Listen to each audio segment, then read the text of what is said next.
A lot of the people watching this, if you are a high performer, you probably struggle with this as well, but processing isn't a part of the bounce back in the beginning.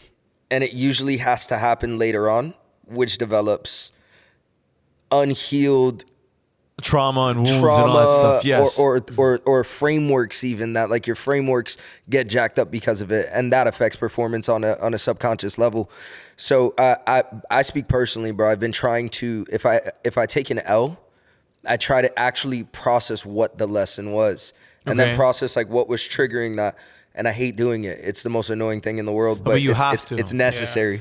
Yeah. But I also feel that no process is the perfect process. So people are going to do it in whichever direction that they want to do it.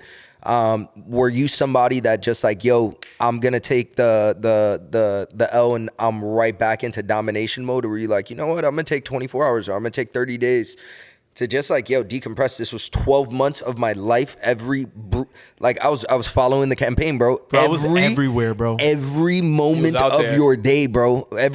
He's in the gyms, running the campaign and preaching the gospel, bro, and doing real estate deals, benching in a suit, doing real estate deals. Like your life is consumed by this for 12 months. Man, I promise you, I would.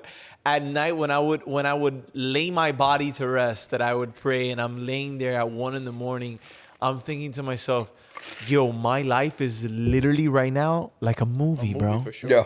A movie, bro. Like, yo, today you're gonna go on TV with this person at this time, and it was like so consistent. But you know what? To answer your question, that happens November 4th. November 5th. November 6th, November 7th, we closed 3 back-to-back deals that immediately put me back into that predatory mode. Wow. Because I'm a fucking hunter, bro. Mm-hmm. And the wolf only eats what it hunts. Mm-hmm. Right? So immediately, I was like, okay, we're back at it. Now, did I go back at it 100%?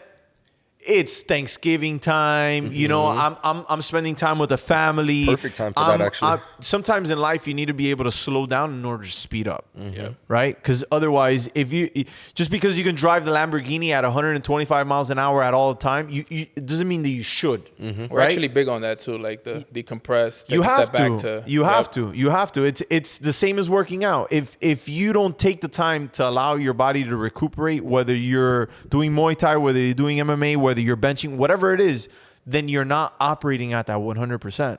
So instinctually, I was right back at it, but I was wise enough to say, okay, but let me also process everything, see where the lesson is, and speak to the Lord.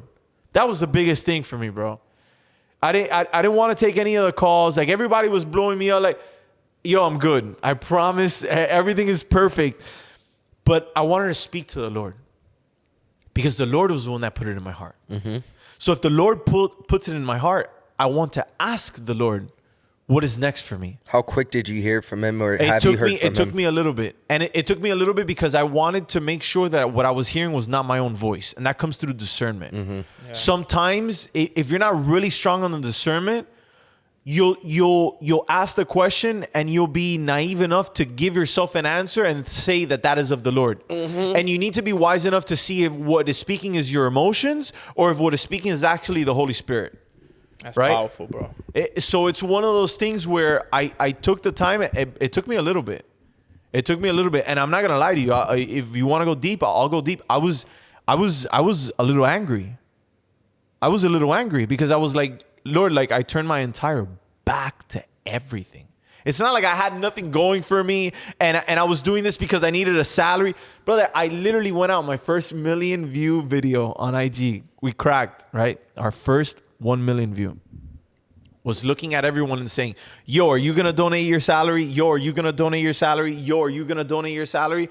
None of you guys are donating your salary. I am donating my salary. And I want the people watching to understand that is the biggest difference between somebody that runs for money and power and somebody that runs because they genuinely care about the benefit for the city. Jeez. Right? We got 1 million views on that. So then when to that point, I say, okay, I'm not doing it for the money. I'm doing it because the Lord places it in my heart. So I don't want to talk to anybody. I don't want to talk to man. I don't want to talk to anybody that's going to try to give me their perspective. Oh, everything's going to be fine. Yes, I know everything's going to be fine. But if the Lord places this in my heart, I need to know what the Lord wants my next step to be. I don't want to just make the step because I want to make the step, or make the step out of emotion, or make the step out of hurt, or make the step out of something other than what the Holy Spirit requires of me. Because it's very easy to be faithful and be positive and be fantastic and everything be great when everything is going great. But I didn't stop going to church. I didn't stop praising the name of the Lord. I didn't stop getting on my knees every single morning and thanking him for life. And that's when you know what you're truly made of, because you learn more from that loss than you do from the success.